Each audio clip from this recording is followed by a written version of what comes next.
Hello, Namaskar, good morning. My name is Shekhar and I am your English trainer. Dear students, आज की class में मैं आपको tense और मॉडल्स में फर्क बताने जा रहा हूं। जब भी आप इंग्लिश बोलते हैं तो वाक्य बनाने के लिए जो दो महत्वपूर्ण पैटर्न होते हैं उनमें से एक का नाम है टेंस और एक का नाम है मॉडल्स। अक्सर बेसिक लर्नर्स इन दोनों में कंफ्यूज हो जाते हैं और वर्ब की सही फॉर्म्स नहीं लगा पाते हैं। तो सबसे पहले हम इन्हें समझेंगे और उसके बाद उसके ट्रिक याद करेंगे कि कैसे टेंस और मॉडल्स में आप फर्क कर सकते हैं। तो सबसे पहले इनके नामों की बात करते हैं। TENSE tense. टेंस यानी कि समय। टेंस मतलब टाइम। अगर ट्रिक की बात करें तो T फॉर टेंस और T फॉर टाइम।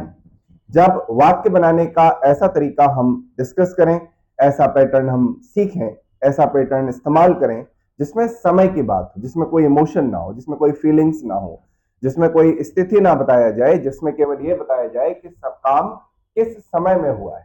समय की बात करें तो समय तीन प्रमुख कैटेगरीज में डिस्कस किए जाते हैं। पहला समय होता है प्रेजेंट, यानी कि ऐसा समय जिसमें फिलहाल हम हैं। और दूसरा जो समय होता है वो बीता हुआ समय होता है जिसको आप बोलते हैं पास्ट। और तीसरे समय की बात करें वो आने वाला समय होता है जिसको हम बोलेंगे फ्यूचर। आने वाला समय, बीता हुआ समय और अभी वाला समय। प्रमुख रूप से इन टेंसेस को, टाइम को किसी भी भाषा में, चाहे हिंदी हो, इंग्लिश हो या तमिल, तेलुगु, मराठी, फ्रेंच, जर्मन हो, टाइम इन तीन प्रमुख तरीकों से ही बांटा जाता है। तो जब आप सिर्फ ये कहना चाहें कि काम अभी हुआ, पहले हुआ या बाद में होगा, तो इसके जो पैटर्न होंगे वो समय को इंडिकेट करने के लिए होंगे। जैसे अगर मैं कहूं कि मैं पढ़ाता हूं, इन जनरल बात हो रही है, प्रेजेंट की बात हो रही है, तो मैं कहूंगा आई टीच। लेकिन अगर मुझे कहना हो कि मैंने बीते हुए समय में पढ़ाया, फिर मेरा वाक्य होगा आई टॉट। और अगर आने वाले समय की बात करें तो वहां पर हम विल शब्द का यूज करते हुए कहेंगे मैं पढ़ाऊंगा, आई विल टीच। मैं पढ़ाता हूं, प्रेजेंट है। आई टॉट, मैंने पढ़ाया, पास्ट है। मैं पढ़ाऊंगा, आई विल टीच, यह फ्यूचर है। यह अलग बात है कि इनमें से प्रत्येक को चार और अलग अलग कैटेगरीज में बांट दिया जाता है। प्रेजेंट को भी, पास्ट को भी, फ्यूचर को भी, तीनों को ही चार अलग अलग कैटेगरीज में बांटा जाता है। क्यों? क्योंकि समय सिर्फ अभी का नहीं है। समय अभी का है तो वो सिर्फ एक कैटेगरी का नहीं है। जैसे मैं वर्तमान में ही अपनी बात को चार तरीके से कह सकता हूं। पहली बात मैंने कही, मैं पढ़ाता हूं। दूसरी बात मैं कहूंगा मैं पढ़ा रहा हूं, यह भी प्रेजेंट है। तीसरी बात मैं कह रहा हूं कि मैं पढ़ा चुका हूं, यह भी प्रेजेंट ही है। और इसमें समय का उल्लेख करते हुए मैं कहूं कि मैं 1 घंटे से पढ़ा रहा हूं, वो भी प्रेजेंट ही है। तो चाहे प्रेजेंट हो, पास्ट हो या फ्यूचर हो, तीनों को और चार सब कैटेगरीज में बांट देते हैं, जिनमें से पहले का नाम होता है इनडेफिनेट। इनडेफिनेट मतलब जो डेफिनेट नहीं हो, यानी कि इन जनरल, सामान्य तरीके से आप अपनी बात बताएं। बोलचाल की भाषा में इस इनडेफिनेट को सिंपल बोला जाता है, यानी कि प्रेजेंट सिंपल प्रेजेंट या प्रेजेंट इंडेफिनेट, दोनों का एक ही मतलब है। दूसरे नंबर की बात करें तो वो होता है कॉन्टिन्यूअस।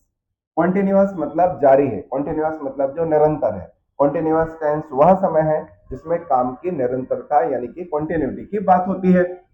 तीसरे नंबर पर आता है, उसका नाम है परफेक्ट। नाम से ही पता चल रहा है कि इसमें कुछ भी जारी नहीं है। Nothing is continuous, nothing is general, but काम के कंप्लीट होने की बात हो तो वो परफेक्ट टेंस है। और चौथा जो होता है वो तीसरा और दूसरे का कॉम्बिनेशन होता है। इवन उसका नाम भी वही होता है, इसका नाम होता है परफेक्ट कॉन्टिन्यूअस। अगेन मैं आपको बता दूं, परफेक्ट कॉन्टिन्यूअस टेंस प्रेजेंट में भी है, पास्ट में भी है और फ्यूचर में भी है।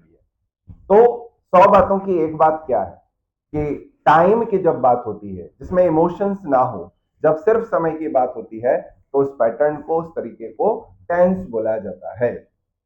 Hopefully it's clear to you. दूसरी चीज क्या है? दूसरी चीज है मॉडल्स। MODAL, मॉडल प्लूरल है इसका, मॉडल्स। अब ये क्या चीज होती है? अभी हम समझ रहे थे कि जब सिर्फ समय की बात होती है, टाइम की बात होती है, तो वो टेंस है। लेकिन मॉडल्स में स्थिति की बात होती है, भाव की बात होती है। एम से मॉडल, एम से मूड।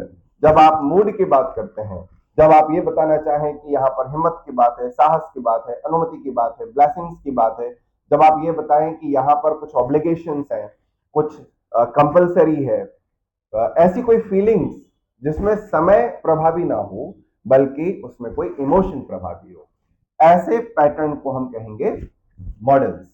मॉडल्स में प्रमुख मॉडल क्या होता है? Can, could, may, might, must, will, shall, should, OUGHT, ought to, used to, need, dare। ये कुछ ऐसे शब्द हैं जो मॉडल्स की कैटेगरी में आते हैं। यहां पर विल और शैल की बात करें तो यह टेंस के कैटेगरी में भी आते हैं। तो जब हम बात करते हैं एबिलिटी की तो कैन और कुड का यूज करते हैं। जब हम बात करते हैं संभावना की, में माइट का यूज करते हैं। जब हम निरंतरता की बात कर सॉरी जब हम अनिवार्यता की बात करते हैं, कंपलसरी एडवाइस की बात करते हैं तो मस्ट का यूज करते हैं। जब हम इच्छाओं की बात करते हैं तब विल और शैल का यूज करते हैं। सजेशन सामान्य वाला शुड की मदद से दिया जाता है। अगर कहीं नैतिक मूल्यों की बात हो, मॉरल ड्यूटीज की बात हो तो वहां ऑट टू का यूज करते हैं। जब आप बात करते हैं पास्ट हैबिट्स की तो वहां पर यूज टू का यूज होता है। जरूरत बताने के लिए नीड और हिम्मत, साहस की बात करने के लिए डेयर का यूज किया जाता है। तो सेंटेंस फॉर्मेशन में दो ही प्रमुख चीज होती है, एक बार कंपेयर करते हैं। एक है टेंस जहां पर बात होती है टाइम की, दूसरा होता है मॉडल्स जहां पर बात होती है मूड की, भाव की, एक्सप्रेशंस की। ये दोनों में प्रमुख अंतर है। मॉडल्स की बात करें तो मॉडल्स थोड़े से ट्रिकी इसलिए होते हैं क्योंकि यहां पर एक मॉडल का एक से ज्यादा यूज होता है। फॉर एग्जाम्पल MAY, मे की बात कीजिए। मे को क्यों यूज करते हैं अगर कोई आपसे पूछे तो उसका प्रमुख यूज है कि मे का यूज करते हैं पॉसिबिलिटीज बताने के लिए। पॉसिबिलिटीज को हिंदी में बोलते हैं अनुमान। अनुमान लगाना है। जैसे अगर हम कहें कि आज बारिश होने की संभावना है, आप कहेंगे इट मे रेन। तो मे का यूज होता है पॉसिबिलिटी, लेकिन परमिशन के लिए भी इसका यूज किया जाता है। आप बचपन से बोलते आए हैं may I come in, may I drink water, may I know. लेकिन क्या यहीं पर इसका यूज सीमित हो जाता है? जवाब है नहीं। मे का यूज आप करते हैं ब्लेसिंग्स के लिए भी, आशीर्वाद देने के लिए भी मे का यूज किया जाता है। जैसे क्या मैं आपकी मदद कर सकता हूं? मे आई हेल्प यू। भगवान आपकी इच्छा पूरी करे, मे गॉड ब्लेस यू। इसके अलावा मे का यूज किया जाता है ऑफर देने के लिए। थोड़ी देर पहले मैंने जो एग्जांपल बोला, क्या मैं आपकी मदद कर सकता हूं, ये ऑफर है। तो एक ही शब्द है मे। और अगर लाइटर नोट पे बात करें तो May is also a name of a month. तो देखिए 5 अलग अलग यूज तो मैं आपको शॉर्ट में ही बता रहा हूं। तो मे में कंफ्यूजिंग क्या है कि मे के एक से ज्यादा यूज होते हैं, मॉडल्स के एक से ज्यादा यूज होते हैं। लेकिन इसमें एक अच्छी चीज भी है कि जब बात यह चुनने की हो कि इसमें वर्ब कौन सी आएगी, वर्ब की first form, second form, third form, fourth form, fifth form क्या आने वाला है, तो जवाब होगा कि जब अगर आप बात मॉडल्स की ही कर रहे हो तो वर्ब की हमेशा हमेशा फर्स्ट फॉर्म ही यूज होती है। जितने भी हमने यहाँ पर मॉडल्स अभी डिस्कस करे, ये सारे मॉडल्स के बाद हमेशा वर्ब की फर्स्ट फॉर्म आती है। तो कीप इट इन माइंड। हम पढ़ रहे हैं टेंस और मॉडल्स के फर्क। इनके डिटेल वीडियोस मैं आने वाली क्लास में आपको देता हूं। तब तक के लिए keep learning, keep improving and keep learning English.